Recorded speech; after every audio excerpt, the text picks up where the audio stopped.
Thank you so much for joining today. I am Eric Cox. I'm a member of the Netcapital team. As always, we are on the line with a company that is actively raising capital on the Netcapital platform. So I'm so grateful to be here with Dr. Kim and Hem, both of which are members of the Cutting Edge Superconductor team. Before I introduce them and let them take the show, I wanted to go through a couple of quick housekeeping items.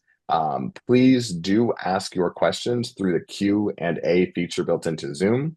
I know there's also a chat feature. That's where I added a link to the offering page here. But please do use the Q&A feature. That makes it so much easier to track all the questions as they come through. And I do want to answer as many of those as possible. So as a reminder, please do ask your questions. Please use the Q&A feature, and I'm going to get to as many of those questions as possible. We want to keep this as interactive as possible. With that being said, it's about time to hand over to the panelists here, the team from Cutting Edge Superconductors. And please do stick around for as long as you can. And if you are able to share about this opportunity, you can grab the link directly from our YouTube as soon as we upload that relatively shortly here. So with all that being said, thank you so much, Dr. Kim and Hem, for joining us. Dr. Kim, why don't you tell us a little bit about what you're building with Cutting Edge Superconductors? Okay, thank you, Eric, for this opportunity. My name is Yongjin Kim, founder and CEO of Cutting Edge Superconductors. Recently, we discovered a room temperature ambient pressure superconductor for the first time in the world. I asked ChatGPT yesterday about room temperature ambient pressure superconductor, and then ChatGPT said that room temperature ambient pressure superconductor can revolutionize almost all tech industries, and it will open a new era of industrial revolution. So we are very excited that we are the one who discovered room temperature ambient pressure superconductor. So my talk will be mostly about our discovery and the properties of our materials, and then how now, the composition of our superconductor. So we are ready for mass production. So we are really excited to this recent finding. So we'll talk about some project for revolutionizing semiconductor industry, MRI, and also electric power delivery, and data center or artificial intelligence chips. Yeah, there are so many. So we chose some most important topics today. And I feel like there are so many applications for this technology, and I will speak for maybe some of the attendees on the line here. I am not a scientist, although I know you and your colleague on the line here are incredibly bright and scientific. And so why don't you just tell us a little bit about the MRI application to begin with? So you know, based off of what your technology has developed, we're talking about being able to reduce MRI scan costs by 40%. Can you talk a little bit more about that? Yes. Our company has a patent for MgB2 magnesium diboride superconductor in 7 countries, like US, Germany, Netherlands, Italy, China, Japan, and Korea. And this technology allows corrosion-free, helium-free MRI. Then MRI is very simple and maintenance-free. So it can reduce the MRI scan cost about 40%. And we got the Frost and Sullivan Innovation Award for MRI technology because of this technique. And we got also NSF SBIR award for this technique. And we worked with Dr. Hem Kaniti. He used to be the vice president of Lubata. And we worked together, and we successfully made the wire for about 1.5 Tesla corrosion-free MRI. But today, if you use our room temperature ambient pressure superconductor, MRI will be like X-ray machine because it doesn't need any cooling. We only need to connect solenoid to the PC. PC can control the solenoid, then we can have image, 3D image. Of course, there are some technical details, but that's a minor thing. So basically, you can have no cooling MRI. Then we need to study more details for the cost saving, but we expected that MRI scan cost can be reduced more than 60% now. We are claiming that MRI scan cost can be reduced over 60% if we make the no cooling MRI using our room temperature ambient pressure superconductor. So we are And really that's where excited about our new. yeah. No, that's incredibly exciting. Excuse me, I'm not trying to cut you off there, but it makes sense that the cooling of the machine being a huge component of the overall cost of operation there. Yes.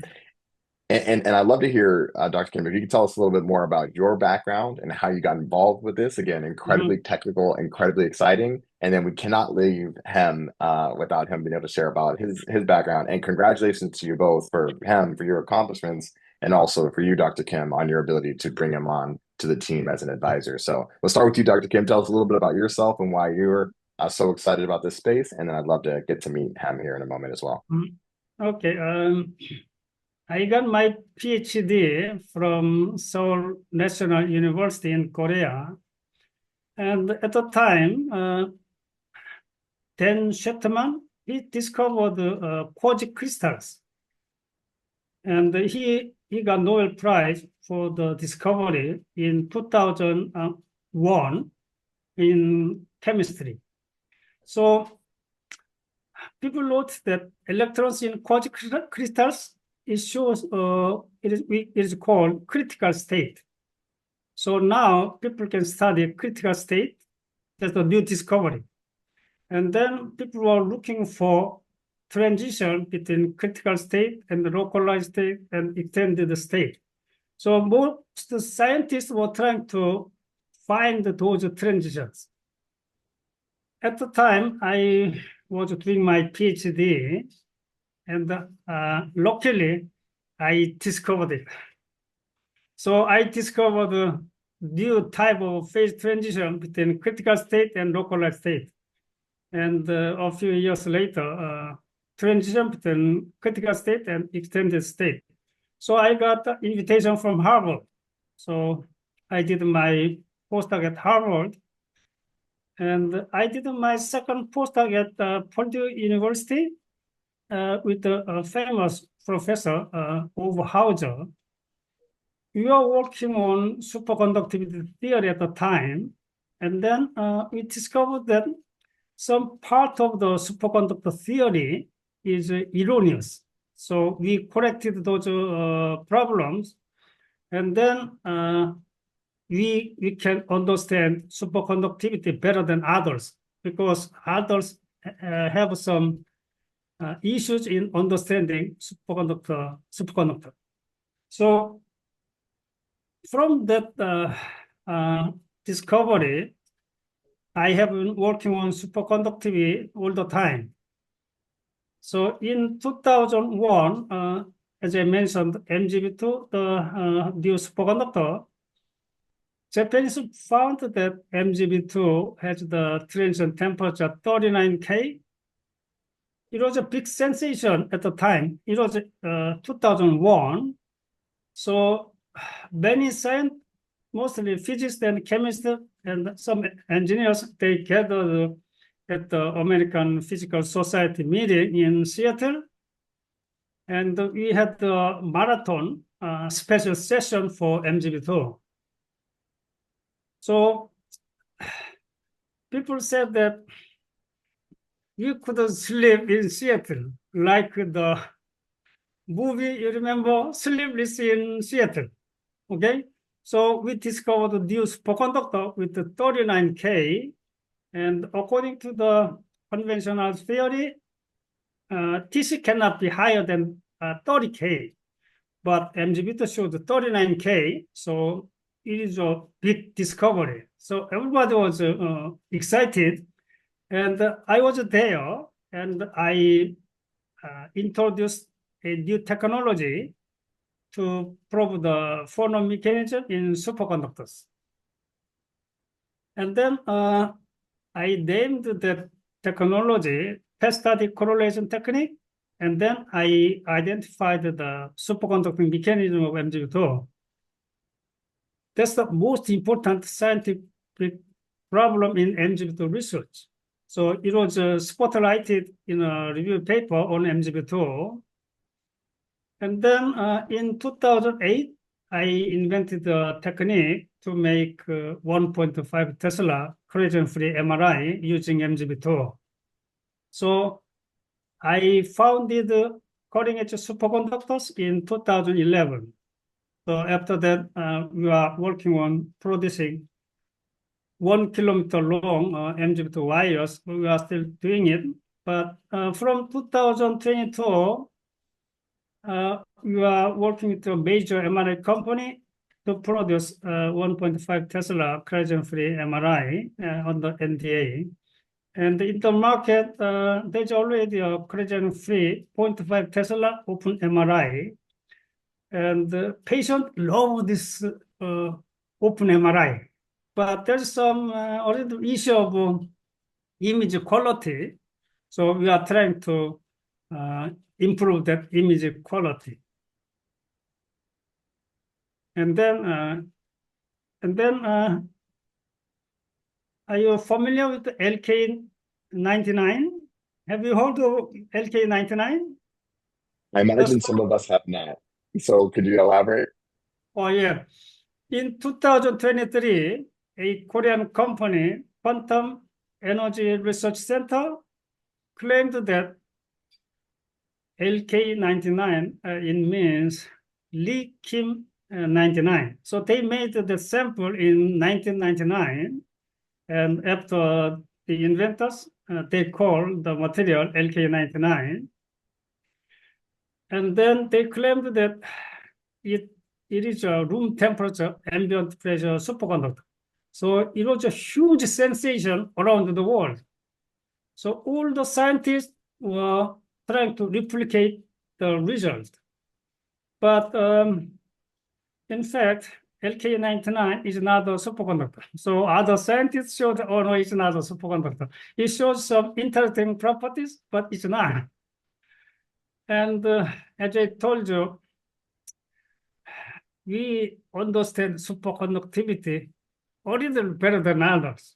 So we started to make LK99, and we figured out how to modify LK99 to produce a real room temperature ambient pressure superconductor. It was in September 28, 2023. So we named our superconductor CES 2023. And this material is patent pending, and we want to have a patent 20 to 30 countries this time, depending on our resources. So we have been working on this material about 1.5 years. Now we know the composition of this material. We got the result about 2 weeks ago. So actually we are very excited right now. Because initially we made very small samples, only a few millimeter long. So it was very difficult to do measurement because the sample is too small. But if you make a bigger sample, the purity is low. So it caused some difficulty in measurement. But finally, we found the composition of our room temperature superconductor. So now we can make any size of our superconductor. So we are ready for mass production. So we are looking for some most important project, and we can enter the market quickly. So one market can be the printed circuit board.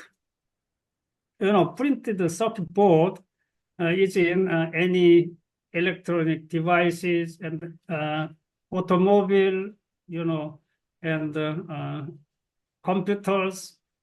And these days, artificial intelligence chips, they need a high power. For instance, NVIDIA's the H100, the GPU, need 700 watt. But in those GPU and semiconductor chips, they have copper lead frame. So copper lead frame connect all those semiconducting part there. If we replace copper lead frame using our superconductor lead frame, the power requirement can be very minor, and there can be very low voltage drop. So we don't need much power. So we can improve NVIDIA's H100 GPU with maybe 100 watt. That's our hope. And that's super important because we do see pushback on artificial intelligence because of the demand that it takes on the energy grid and the environmental impacts of that demand. So I think that's a really impressive discovery there. Yeah, so we are focusing on PCB for semiconductor industry and some electrical appliances. And our company has an expertise in wire manufacturing, especially Dr. Hem Kaniti. He was the vice president and the head of R&D at Lubata. And Lubata is a number one superconducting wire manufacturer because he devised the manufacturing process with a higher critical current. So currently, Lubata provides the superconducting wire for more than 1/3 of MRI. More than 1/3 of MRI use the superconducting wire from Lubata, and Dr. Hem Kaniti was the one who made it possible. And that's amazing that you're able to work together. So, Dr. Kanati, I'd love to welcome you onto the stage here. Please tell us a little bit about your background, how you got involved with Cutting Edge, and what you're so excited about here. Okay. Can you hear me? Okay. I graduated from University of California, Berkeley, 1976, with a PhD in material science and engineering. Fortunately, at that time, I had a project with some leading professors in actual superconductor technology development. So, and my field at that time, my material of choice at that time was what's called niobium-3 tin, which is one of the two advanced superconductors at that time, even today. That's one of the two superconductors. The other one is called niobium titanium. So after the PhD, instead of going to national labs or academia, I went to industry, and first starting with a company called Magnetic Corporation of America in Boston. So I joined them in 1976.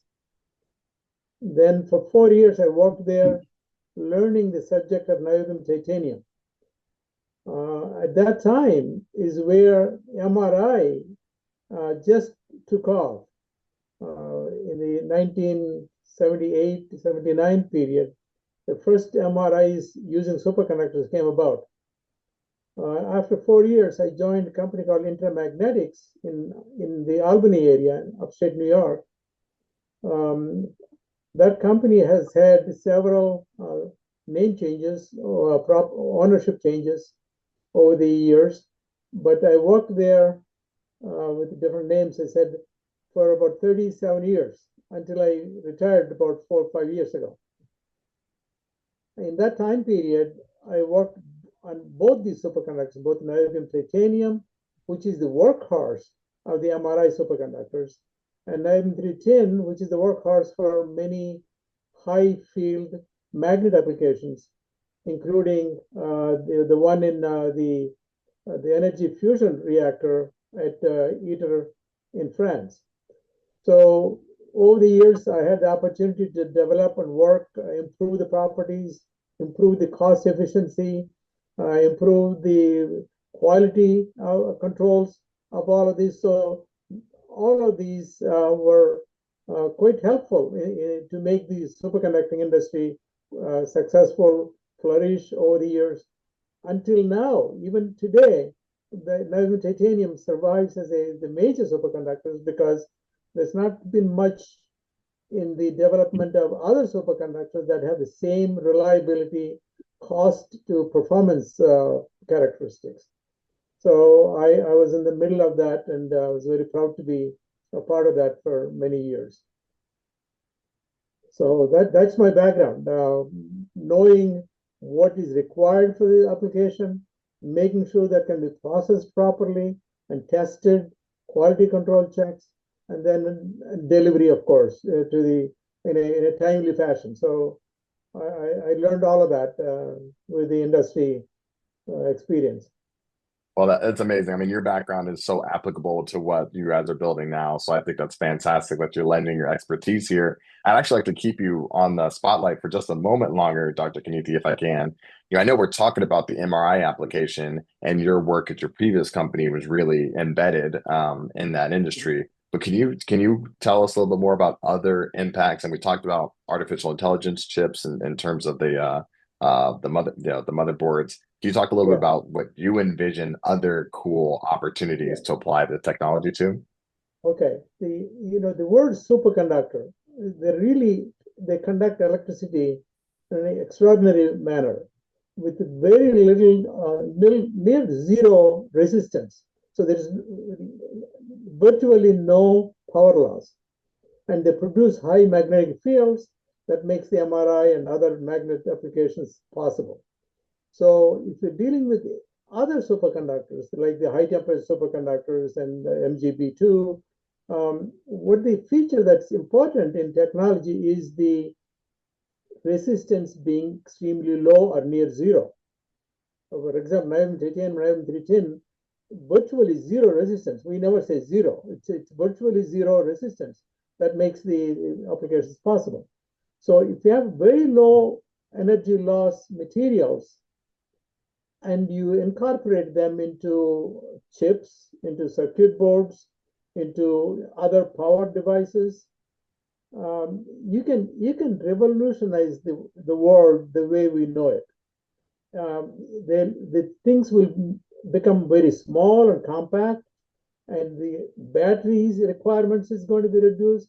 The power requirements the worldwide, globally, will be reduced. And the carbon footprint is going to be, even impacted, to the better, humanity.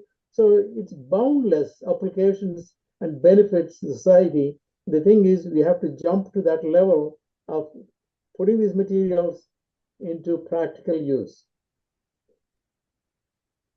So it sounds to me, and I hope I'm not overestimating here, but it sounds to me virtually any consumer electronic could benefit from this application once it's all the way developed. Yes.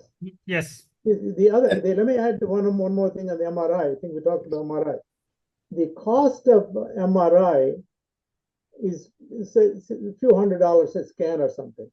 Most of the cost is in the capital cost and keeping the materials cool, very cool. near 4.2 degrees Kelvin, which means 4 degrees above absolute zero.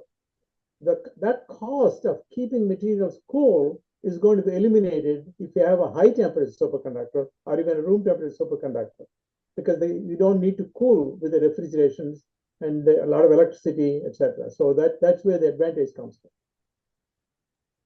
No, I love that component. Thanks for sharing and digging deep into that. And I imagine you talked about the environmental impact. We could talk about, not just small consumer electronics, but, electric vehicles all the way to cold storage, that it really get boundless opportunity. So, we're about halfway through. We could spend the whole hour here talking about all the applications, but I want to get into a couple of pieces here.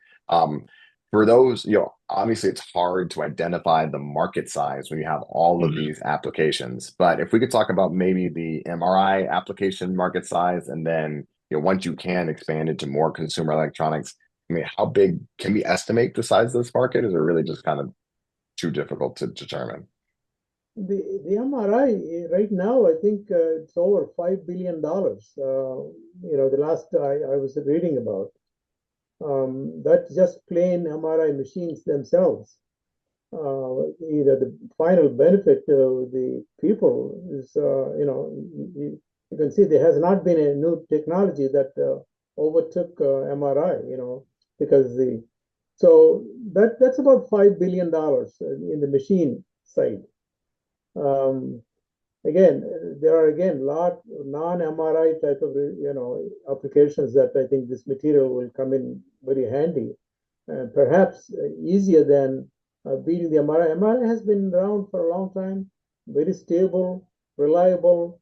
Once you have a reliable, stable thing, it's very difficult to beat that because its systems would require new technology, new adaptations, etc. So the MRI is good to go after, but it's going to be challenging. You have to show a lot more benefit. Once you have the raw materials, the low resistance wires and cables, that's you have to retrofit it and show, yes, these materials don't require any cooling.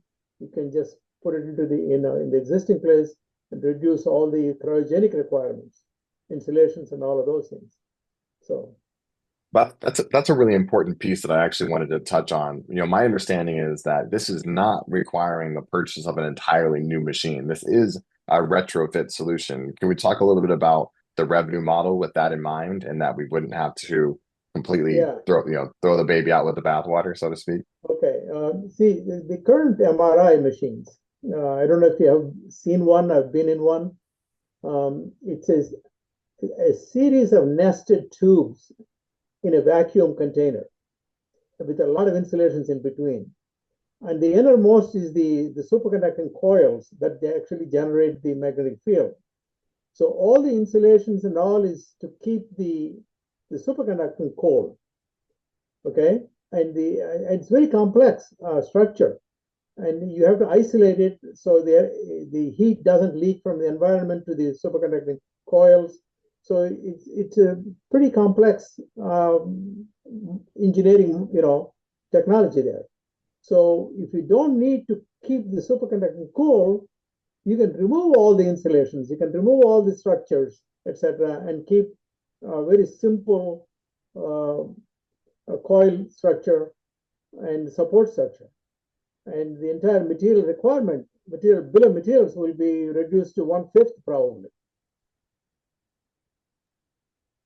No, that's incredible. And we're right at the halfway mark. So I do want to remind folks we're on the line with the team from Cutting Edge Superconductors, and they're actively raising capital. I see some questions about the fundraise in the chat there. So I'm going to add a link here. You can go directly to netcapital.com/companies/cutting edge superconductors Inc.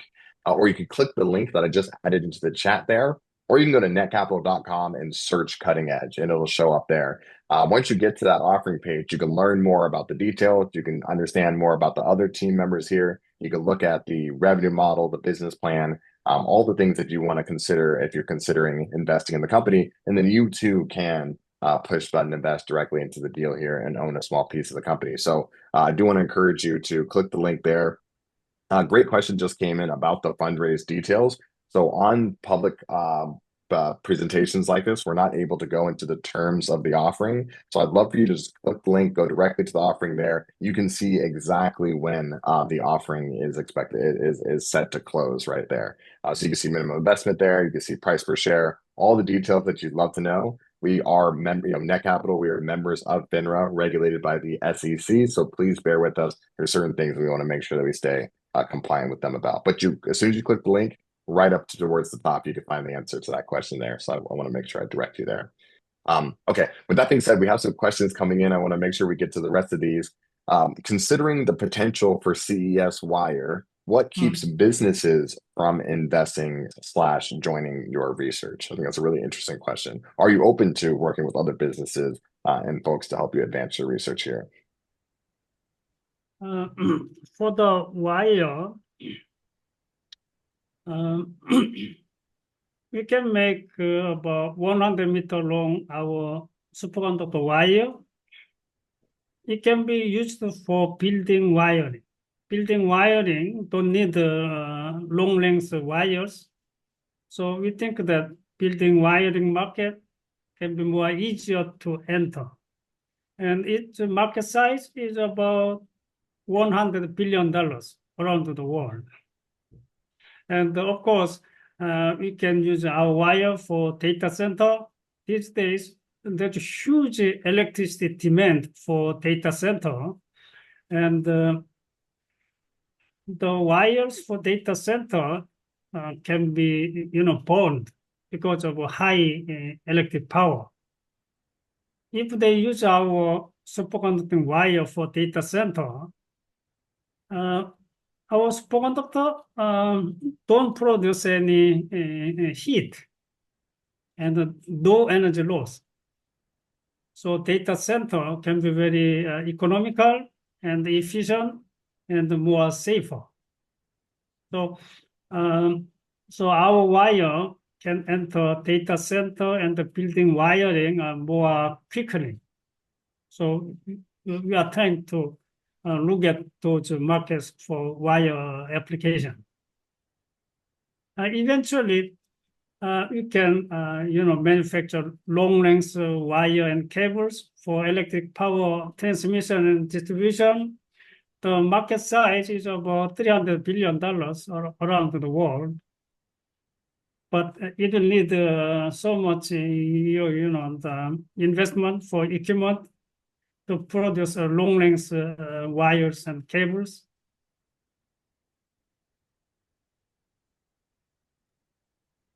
I think that's helpful context there. And I'm glad that you also mentioned that market component as well. The data center piece, especially with the continual advancements in cloud computing, high speed, low energy wire like that is an incredible application. And I did want to mention, somebody asked if this will be recorded. Sounds like people are interested in sharing this with others, or maybe they missed some of this. I'm gonna go ahead and get ahead of this. I did add a link into our the Netcapital YouTube account there. Yes, this is being recorded. It will be uploaded there. Please do share this broadly. If you know anybody that you think might be interested in learning more about this opportunity, or if you missed anything, you can definitely go to YouTube and search Netcapital. It'll be there, or you can select the link that I added into the chat there. Awesome. Thank you so much for that. Okay, cool. So definitely applications for more research, working with different types of businesses. Can we talk a little bit? You started talking about another company that created something that they described as a superconductor that might not technically qualify. Can you talk a little bit about, are there other low energy or room temperature superconductors available? Can you talk a little bit about what does the competitive landscape look like? And I know you pioneered the technology, but what does the competitive landscape look like for this company?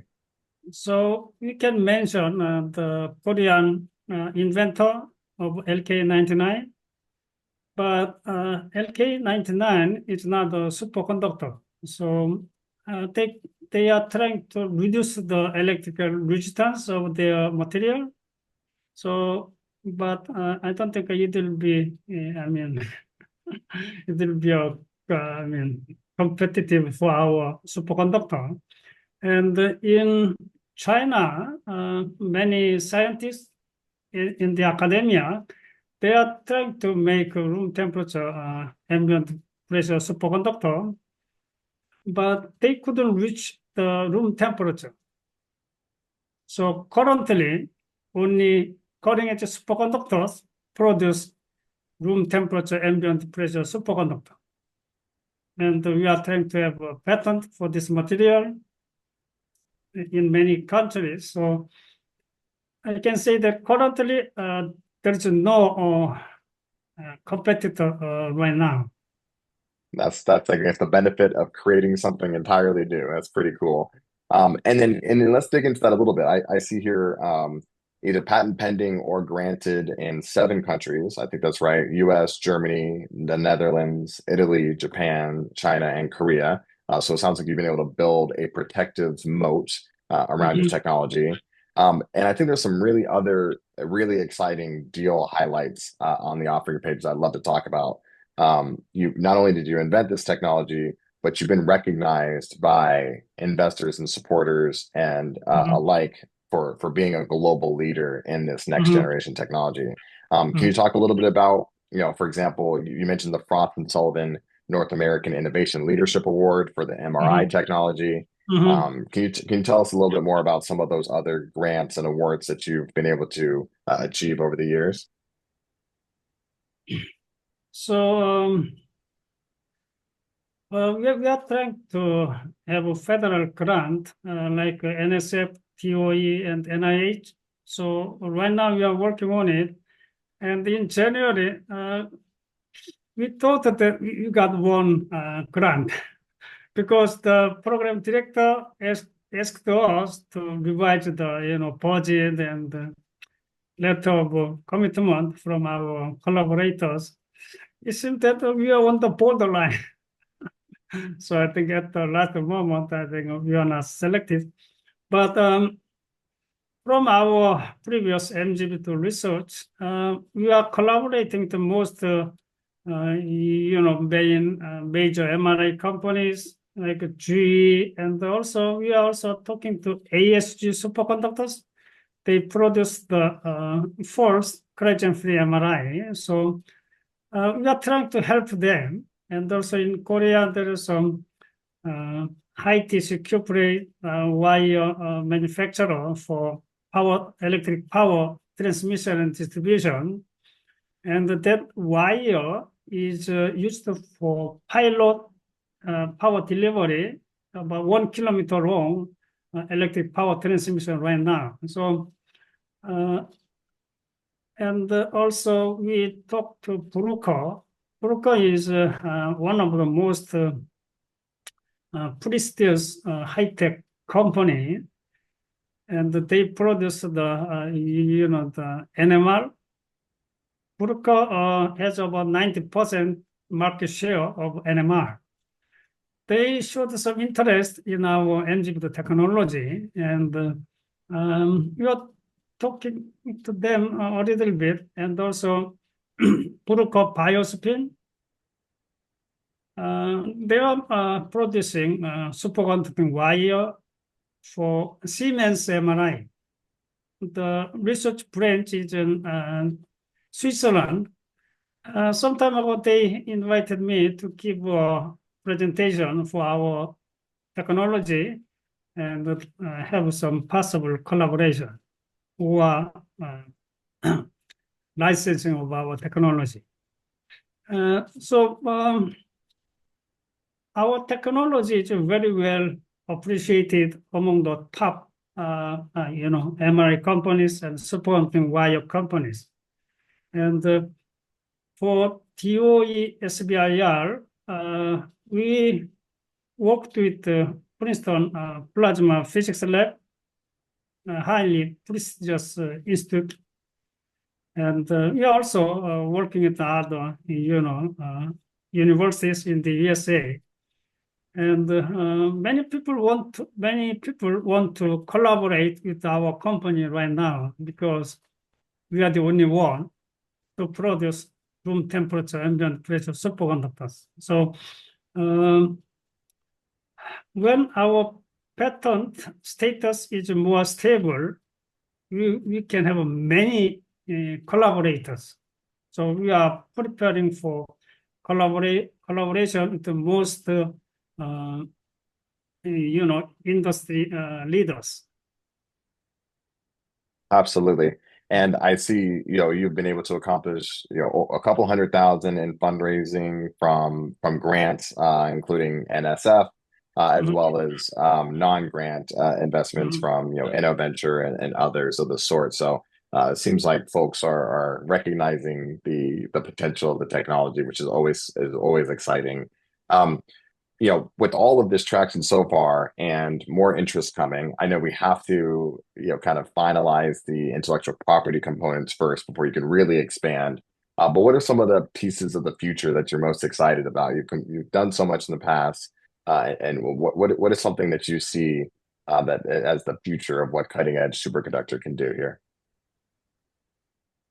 So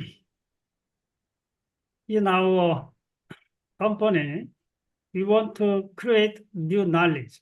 You remember we discovered a few things.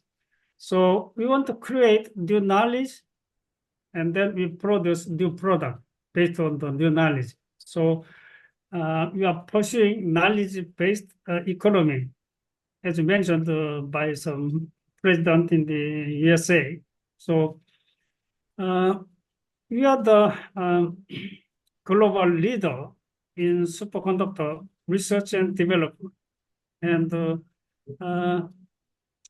personally, I discovered some new phenomena, and I'm very excited to apply the phenomena that we discover for new product. So that's the most exciting thing to do. So we want to create new knowledge and produce a new product. That's our high priority.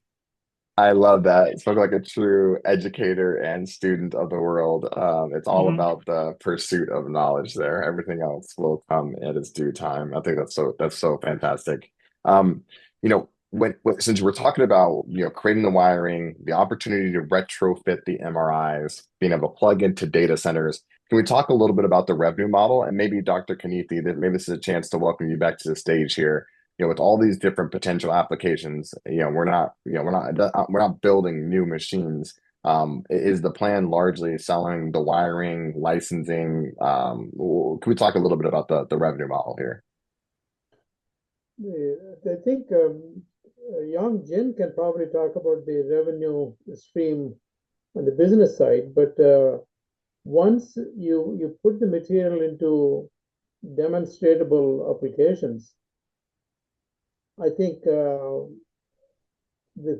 potential for business as we said in the beginning, is enormous.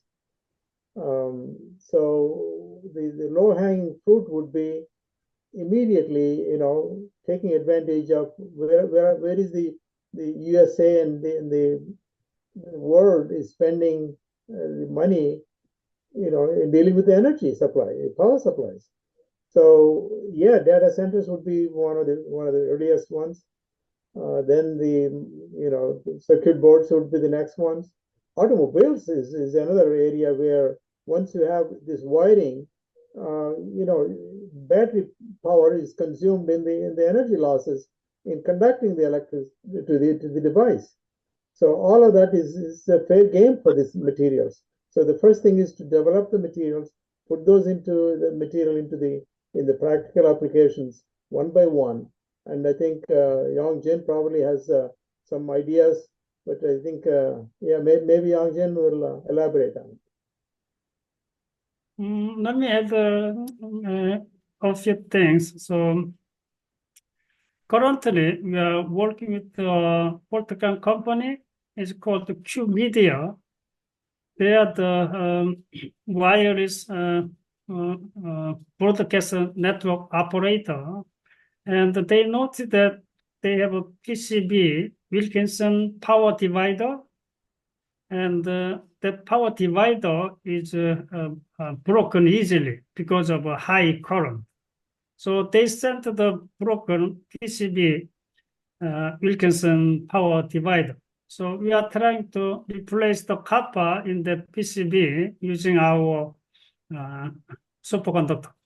So those kind of PCB market can be easily accessed.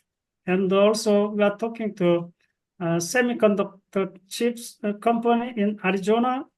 We are talking to them, and usually semiconductor chips, as I said, copper leader frame, and we think that we can replace copper leader frame by our superconductor more easily. Then we can have more efficient and safer semiconductor chips. So it can open to the whole new world in semiconductor industry, including, as I said, NVIDIA H100, the GPU. So right now we are trying to look at small semiconductor chips to replace the copper lead frame by our superconductor. So we are looking for more simple PCB product and short length wires, so we can produce it more quickly. So we are looking for those kind of opportunities. Oh, that makes a ton of sense. So for folks listening to this on the line now or see the recording, if anybody knows Jensen Huang, let's get us in touch with the NVIDIA folks. And I see a comment here. You're right. This is a great application for aerospace and military. Mm-hmm. We have had companies go on to get follow-on financing from Department of Energy and Department of Defense. And so we'd love to see if we could see if those folks are interested in continuing to support follow-on financings for Netcapital companies here. Okay, we're getting towards the end of our time here. I feel bad. I should have kind of followed up on this earlier when we were talking about the team section. I know there's another team member here that we didn't mention. I don't want to leave them hanging. So if we could just describe a little bit about Victor Rivera Burgos and what he provides for the team here. I feel remiss if I didn't mention them. Dr. Kim or Dr. Kamithi, could you share about what he brings to the table here? Yeah, Mr. Victor Rivera Burgos is our senior strategy advisor. He was the New York director of U.S. Small Business Administration, SBA, and also national director of MBDA, Minority Business Development Agent. So he's trying to connect our company to most, big corporations, and he's also talking to political government to support our company. So he's providing the strategic, some plan for our company. And we have Mr. Mike Hines. He's also our senior advisor for business development. He has more than 20 years of experience in business development, vice president and manager in big corporations. And he's trying to also connect our company to big corporations in the USA.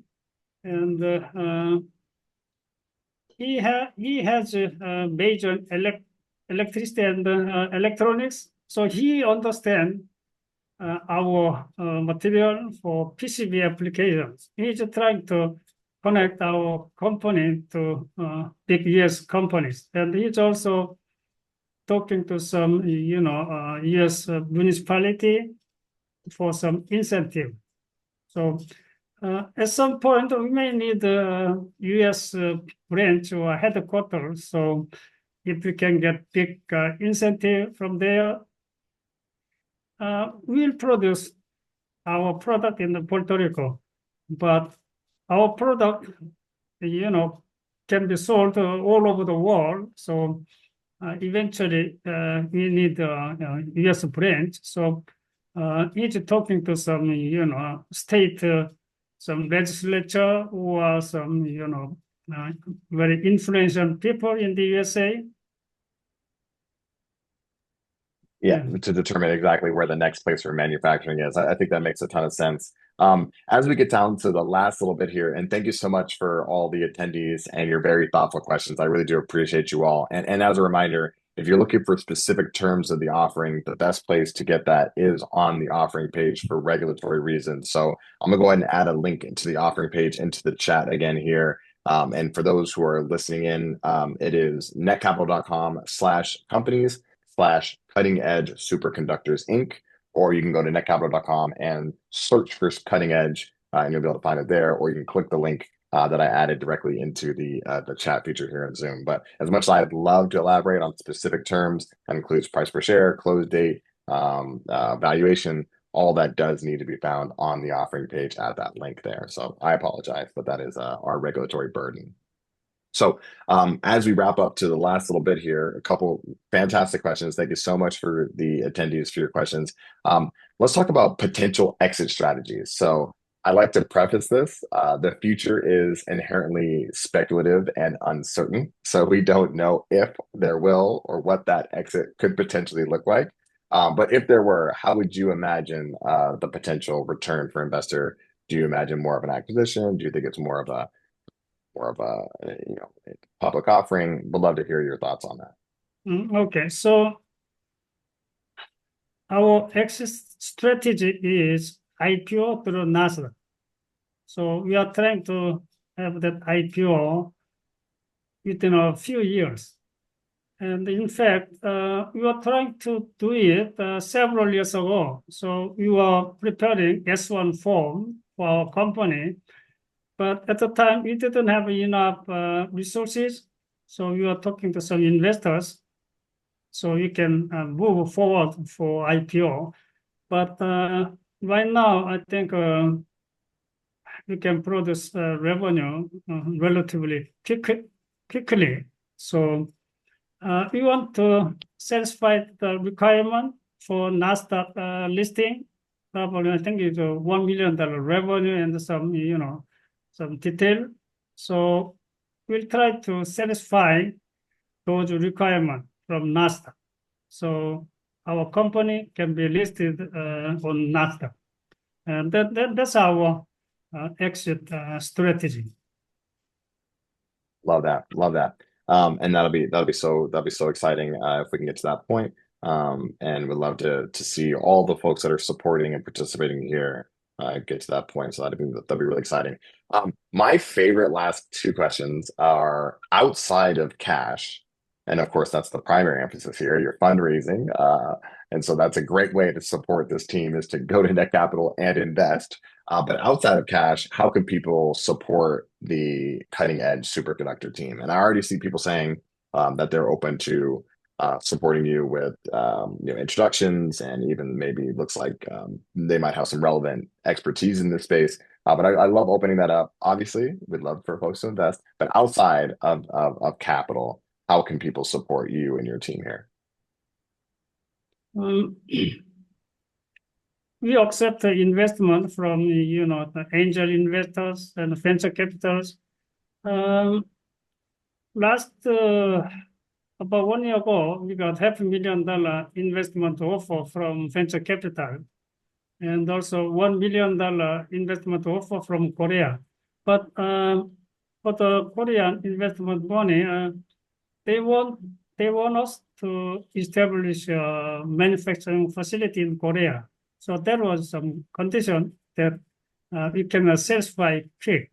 So we couldn't accept it, but it is still open that eventually in the branch in Korea for Asian market. So we are accepting investment from Korea and from other investors, and also one medical doctor offered $100,000 or $200,000 investment with some conditions. So we have some difficulty in satisfying the investors' condition. So, but we got many investment offer. We got more than 10 investment offer from outside, and we are thinking that investors should get reward as our company is growing. So we are so in that sense, we think that IPO through Nasdaq can be the most beneficial reward for our investors and also investors from outside. And there's one more thing actually. Some Korean company and Chinese company, they want to issue token for our company. They offered us that they can issue token for our company. So we are talking about that possibility. You remember President Donald Trump ordered the cryptocurrency reserve.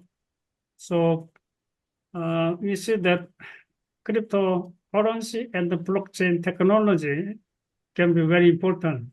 So we are looking also at those possibilities. So we already got an offer. What's interesting about that, it's funny, we were talking about all the applications, and weirdly enough, I just now crypto mining was the first time that I thought about the use case for wires in that industry. Just now dawned on me.